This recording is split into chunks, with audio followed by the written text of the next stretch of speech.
Hello दोस्तों। तो आज हम लेकर आ गए एक नई वीडियो बायोलॉजी क्लास। आज हम लोग बायोलॉजी के एकदम बेसिक पर बात करेंगे कि बायोलॉजी क्या है और बायोलॉजी के अंदर कौन सा अध्ययन किया जाता है। तो जैसे शब्द से मालूम होता है कि बायोधनोलॉजी, बायो से मतलब है कि बायो से मतलब है जीवन, बायो से मतलब है जीवन, लॉजी का मतलब होता है तंत्र। मतलब ये कि बायोलॉजी के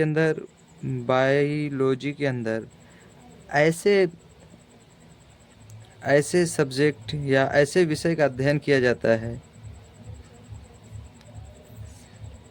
ऐसे विषय का अध्ययन किया जाता है, अध्ययन किया जाता है, किया जाता है जिसमें जीवन संबंधी विषय हों, जीवन संबंधी विषय हों। बायोलॉजी को आगे चलकर दो पार्टों में विभाजित किया। बायोलॉजी का जो जनक है वो है अपने जूलॉजी के अरस्तु। बायोलॉजी आगे चलकर दो हिस्सों में बढ़ जाती है, एक होता है जूलॉजी तो दूसरा है बोटनी।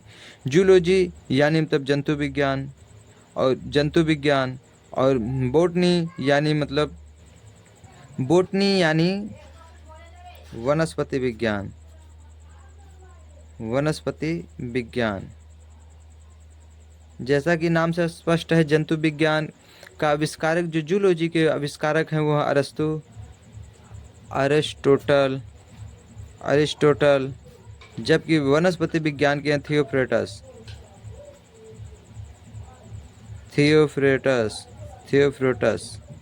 इस तरीके से बायोलॉजी के हम बेसिक कंसेप्ट के देख लेते हैं। इससे आगे बढ़ते हैं तो इससे अब ये जाहिर हो गया कि बायोलॉजी के दो हिस्से हैं। एक हिस्सा वो है जिसमें जूलॉजी यानी जंतु, मनुष्य भी, हम भी एक जंतु हैं, लेकिन सारे जंतुओं में हम सबसे अक्लदार जंतु हैं। और बोटनी में पढ़ना है बोटनी में हमें पढ़ना है पेड़ पौधों के बारे में कि फाइलम ग्रुप क्या है, पेड़ पौधे में काई क्या है, कार्डेटा क्या है, फंगी क्या है, ये सब पढ़ना है।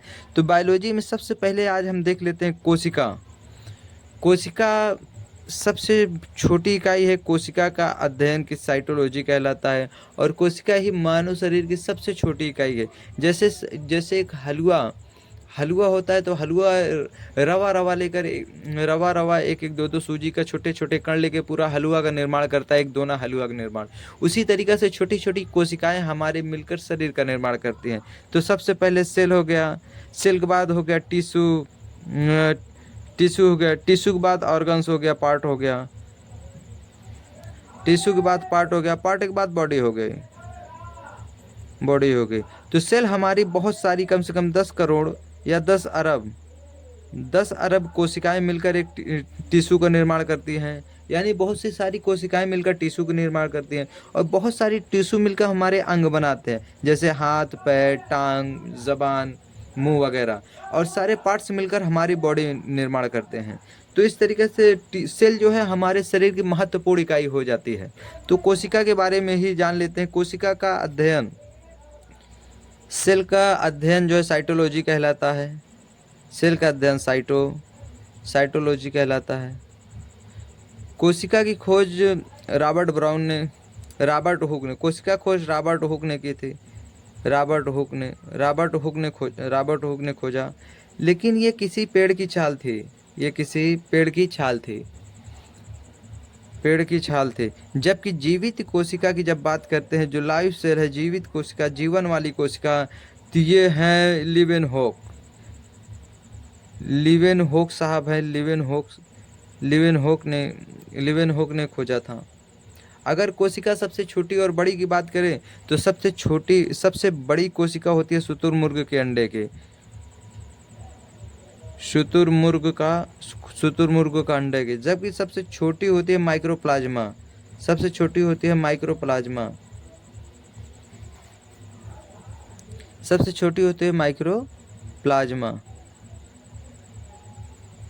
माइक्रो से यहाँ शब्द एक चीज़ ये होना चाहिए, हमें माइक्रो उस शब्द कहते हैं जो हमारी खुली आंखों से दिख ना सके। इसीलिए सूक्ष्मदर्शी यंत्रों का हम उपयोग करते हैं और इन्हीं से देख पाते हैं। बहुत सारे पर्यावरण में हमारे जीव जंतु ऐसे हैं जिनको हम अपनी आंखों से नहीं देख पाते, जैसे फंगी, कवक। हमारे पसीने में ऐसा लगता है जैसे हम शरीर अपने ढके हैं, फिर भी जब नहाते हैं तो देखते हैं कि मैल छूटती है। तो वो मैल नहीं है, बल्कि ये अपना फंगी है, कवक है, जो हमारे शरीर पर पड़ जाता है, और जो हमारे शरीर पर पड़ जाता है लाइसोजाइम एंजाइम की वजह से ये इनकी डेथ हो जाती है और बाद में ये मैल का रूप धारण कर लेते हैं। तो मानव शरीर की अगर कोशिका, मनुष्य की सेल पढ़ना है तो मानव शरीर की कोशिका की बात करते हैं तो मानव शरीर में सबसे बड़ी, मानव शरीर की कोशिकाओं में सबसे बड़ी, जो सबसे बड़ी है वो है स्पर्म कोशिका, जो है स्पर्म सबसे बड़ी है, जो मैन की है। और सबसे छोटी जो है वो ओवम है, ओवम।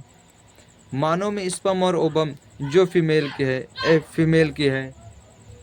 लेकिन अगर मानव शरीर की सबसे ज़्यादा विघटन या सबसे ज़्यादा अगर कोशिका विभाजन, अगर कोशिका विभाजन की बात करते हैं, सबसे ज़्यादा कोशिका विभाजन विभाजन होता है लीवर में। मानव शरीर में सबसे ज़्यादा कोशिका विभाजन होता है लीवर में, लीवर में। और सबसे कम जो होता है वो होता है ब्रेन। ब्रेन यानी भेजा, जो मनुष्य की खोपड़ी के अंदर होता है ब्रेन। ब्रेन यानी भेजा, आप भेजा भी इसे कह सकते हो, भेजा या खोपड़ी। इसमें होता ही नहीं। गजनी पिक्चर आपने देखा होगा, उसका सीपीयू ही डाउन हो गया है। तो इसका मतलब ये कि ब्रेन में कोशिका विभाजन ही नहीं होता, बिल्कुल ना के बराबर होता है। इसीलिए तो आर्टिकल 20 कहता है आप आत्महत्या की करने की गुंजाइश ना करें, हेलमेट लगा के चलें, पुलिस दबा के चालान काटती है खूब मजे ले लेके। तो अब बात करते हैं कोशिका में पाया क्या क्या जाता है। तो दोस्तों ये एक सिंबल हो गया, जैसे समझ लो ये बड़ा से दाना है, ये हो गई कोशिका।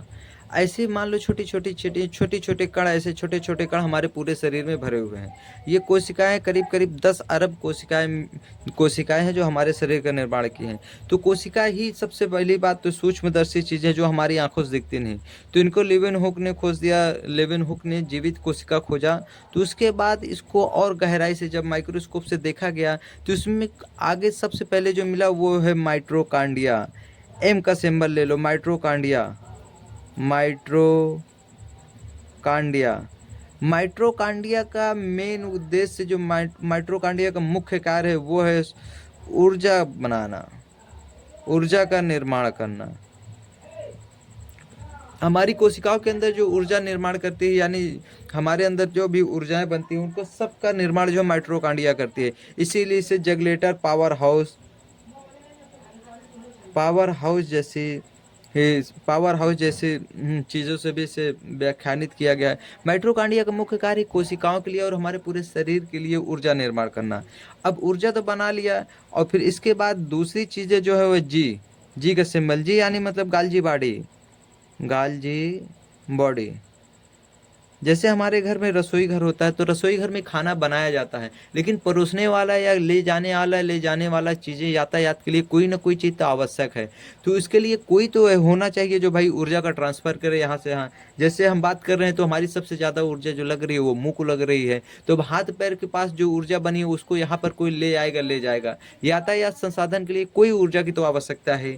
तो इसके लिए गाल्जी बॉडी मिला। गाल्जी बॉडी जो ऊर्जा का ट्रांसफ़र करता है। जैसे सारी कोशिकाएं पूरे शरीर के अंदर करीब करीब 10 अरब है, तो 10 अरब कोशिकाओं ने सबके अंदर तो माइट्रोकांडिया है, सबके अंदर ऊर्जा बनाता है। लेकिन कहीं हम जैसे धावक हैं तो दौड़ रहे हैं तो सबसे ज़्यादा ऊर्जा जो हमारे पैरों की ज़रूरत है। या मान लो हम जैसे कंप्यूटर सीख रहे हैं तो सबसे ज़्यादा ऊर्जा की ज़रूरत है हमारी फिंगर को है, हमारी आँख को है। तो पूरे शरीर के जो कोशिका है उनको सिमेट कर ये गाल्जी बॉडी एक जगह दूसरी जगह स्थानांतरण करती है। गाल्जी बॉडी के अलावा भी बहुत सारी चीज़ें होती हैं, जैसे लाइजोसोम। लाइजोसोम हो गया, तीसरी चीज है लाइजोसोम। एल हो गया लाइजोसोम, लाइजोसोम। लाइजोसोम ये एंजाइम है, एंजाइम या अपघटक कह लो, ये अपघटक है। लाइजोसोम अपघटक है, अपघटक है।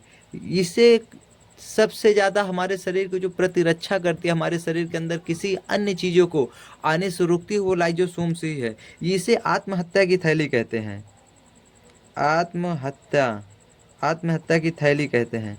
या आप इसे बम कह सकते हो, बम, बम। बम जब फटता है तो सामने वालों को ही फाड़ देता है, अगर मिस हुआ तो भाई मिस है। उसी तरीके से ये किसी अनाकारक तत्व को जो शरीर के अंदर प्रवेश करते देखता है ना, फटाक से खुद ही फट जाता है। जब ये फटे तो बम की तरह, बम जैसे फटता है तो दूसरे फाड़ देता है, उसी तरीके से ये जैसे फटेगा वैसे दूसरे को फाड़ देगा। तो इससे बहुत सारी चीज़ें हमारे शरीर की रक्षा यही करता है। एक तरीके से कवच है हमारे शरीर के अंदर, अगर ये कमज़ोर हो गया तभी हम बीमार पड़ते हैं। कोरोना जो है इसी को कमज़ोर करके भेद के अंदर चला गया था, इसी को तो भेद दिया था। नहीं तो अगर ये जिंदा है तो लाइसोसोम अगर जिंदा है तो ये सारी पूरे शरीर की प्रतिरक्षा करते जाएगा। लाइजोसोम सबसे इंपॉर्टेंट है। लाइजोसोम के बाद इसमें कोशिका के अंदर जो मेन है वो सेंट्रोसोम। सेंट्रोसोम जो हमारे शरीर के कोशिका विभाजन का काम करता है। सेंट्रोसोम सेंट्रोसोम सेंट्रोसोम ये कोशिका विभाजित करता है, ये इसका काम है कोशिका विभाजन का। हमारी शरीर जब हम कोई कोई महिला या कोई गर्भवती जब किसी छोटे शिशु को जन्म देती है तो उसका वजन 2 किलो, 2.5 किलो, 3 किलो ज़्यादा नहीं होता।